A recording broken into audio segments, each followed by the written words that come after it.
Hi friends, ಎಲ್ಲರಿಗೂ Shobha Bhat cooking ಚಾನಲ್ಗೆ ಸ್ವಾಗತ. ಯಾರೆಲ್ಲ ವಿಡಿಯೋನ ಸಬ್ಸ್ಕ್ರೈಬ್ ಮಾಡದೆ ವಿಡಿಯೋ ನೋಡ್ತಾ ಇದ್ದೀರೋ ದಯವಿಟ್ಟು ಸಬ್ಸ್ಕ್ರೈಬ್ ಮಾಡಿಕೊಂಡು ಸಪೋರ್ಟ್ ಮಾಡಿ.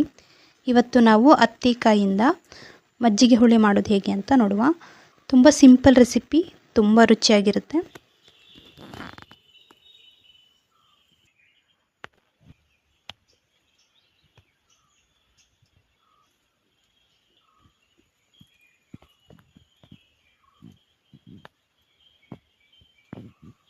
ತುಂಬ ಬೆಳೆದ ಹತ್ತಿಕಾಯನ್ನು ತೊಗೊಳ್ಬೇಡಿ ಮಜ್ಜಿಗೆ ಹುಳಿ ಮಾಡಲಿಕ್ಕೆ. ನೋಡಿ, ಈ ಸೈಜ್ ಇರಬೇಕು, ತುಂಬ ರುಚಿಯಾಗಿ ಬರುತ್ತೆ.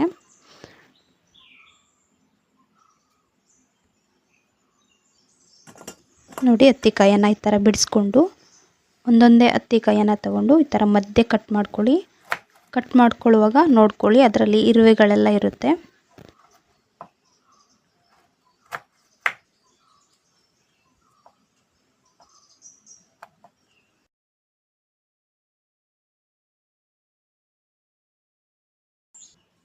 ಕಟ್ ಮಾಡಿದ ಎಲ್ಲ ಹತ್ತಿಕಾಯನ್ನು ಇನ್ನೊಂದು ಪಾತ್ರೆಗೆ ಹಾಕ್ಕೊಳ್ತಾ ಇದ್ದೇನೆ.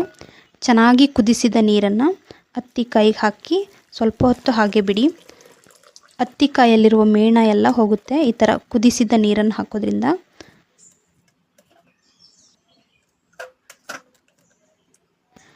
ಈ ಹತ್ತಿಕಾಯನ್ನು ಮತ್ತೊಮ್ಮೆ ತಣ್ಣೀರಿಂದ ಚೆನ್ನಾಗಿ ತೊಳಿಬೇಕು. ಈ ಥರ 2 ಸಲ ತೊಳೆಯೋದ್ರಿಂದ ಮೇಣ ಎಲ್ಲ ಸ್ವಲ್ಪನೂ ಇರೋದಿಲ್ಲ. ಸಣ್ಣ ಸಣ್ಣ ಇರುವೆ ಇದ್ದರೂ ಕೂಡ ಹೋಗುತ್ತೆ. ತೊಳೆದಿರುವ ಹತ್ತಿಕಾಯನ್ನು ಒಂದು ಪಾತ್ರೆಗೆ ಹಾಕ್ಕೊಳ್ತಾ ಇದ್ದೇನೆ. ಹತ್ತಿಕಾಯಿ ಮುಳುಗುವಷ್ಟು ನೀರು ಹಾಕಿ ಸ್ಟವ್ ಮೇಲಿಟ್ಟು ಚೆನ್ನಾಗಿ ಬೇಯಿಸ್ಕೊಳ್ಬೇಕು. ಬೇಗ ಬೇಯುತ್ತೆ ಇದು. ರುಚಿಗೆ ತಕ್ಕಷ್ಟು ಉಪ್ಪು ಹಾಕಿ ಚೆನ್ನಾಗಿ ಬೇಯಿಸ್ಕೊಳ್ಳಿ. ಒಂದೆಸಳು ಕರಿಬೇವನ್ನು ಕೂಡ ಹಾಕ್ಕೊಳ್ತಾ ಇದ್ದೇನೆ. ನೋಡಿ, ಹತ್ತಿಕಾಯಿ ಬೆಂದಾದ್ಮೇಲೆ ಈ ಥರ ಕಲರ್ ಚೇಂಜ್ ಆಗುತ್ತೆ. ನೋಡಿ, ಈಗ ಹತ್ತಿಕಾಯಿ ಚೆನ್ನಾಗಿ ಬೆಂದಿದೆ. ಈಗ ಸ್ಟವ್ ಆಫ್ ಮಾಡಿ ಹುಳಿ ಮಜ್ಜಿಗೆಯನ್ನು ಹಾಕ್ಕೊಳ್ತಾ ಇದ್ದೇನೆ.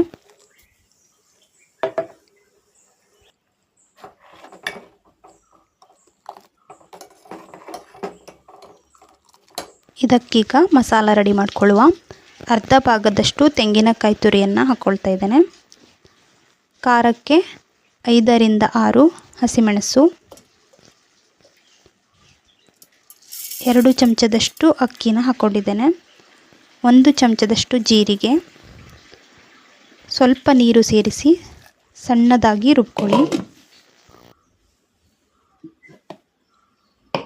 ನೋಡಿ, ಈ ಥರ ಸಣ್ಣದಾಗಿ ರುಬ್ಕೊಳ್ಬೇಕು. ಎಷ್ಟು ಸಣ್ಣಕ್ಕೆ ರುಬ್ಕೊಳ್ತೀರೋ ಅಷ್ಟು ಚೆನ್ನಾಗಿ ಬರುತ್ತೆ ಮಜ್ಜಿಗೆ ಹುಳಿ.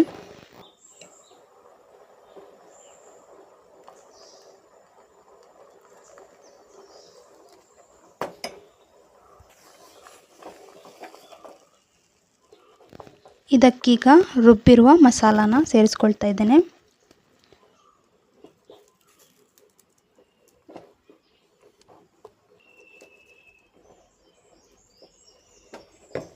ಜಾರಿಗೆ ಸ್ವಲ್ಪ ನೀರು ಹಾಕಿ ಚೆನ್ನಾಗಿ ತೊಳೆದು ಆ ನೀರನ್ನು ಕೂಡ ಇದಕ್ಕೆ ಹಾಕ್ಕೊಳ್ತಾ ಇದ್ದೇನೆ.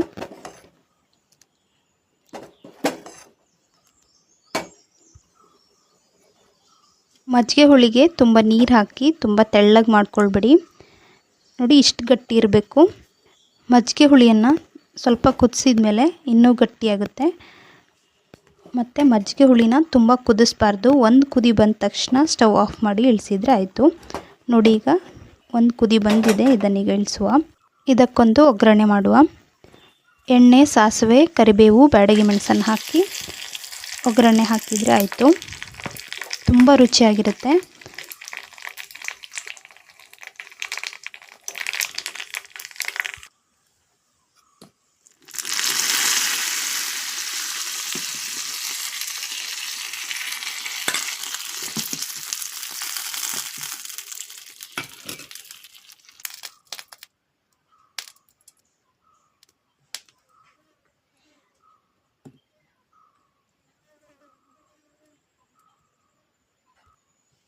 ನೋಡಿ, ಮಜ್ಜಿಗೆ ಹುಳಿ ಎಷ್ಟು ಗಟ್ಟಿಯಾಗಿದೆ. ಹತ್ತಿಕಾಯಿ ಸಿಕ್ಕರೆ ಹೀಗೊಮ್ಮೆ ಟ್ರೈ ಮಾಡಿ, ತುಂಬ ರುಚಿಯಾಗಿರುತ್ತೆ. ಬಿಸಿ ಬಿಸಿ ಅನ್ನದ ಜೊತೆ ಊಟ ಮಾಡಲಿಕ್ಕೆ ತುಂಬ ಚೆನ್ನಾಗಿರುತ್ತೆ. ಹೀಗೊಮ್ಮೆ ಟ್ರೈ ಮಾಡಿ. Thank you for watching.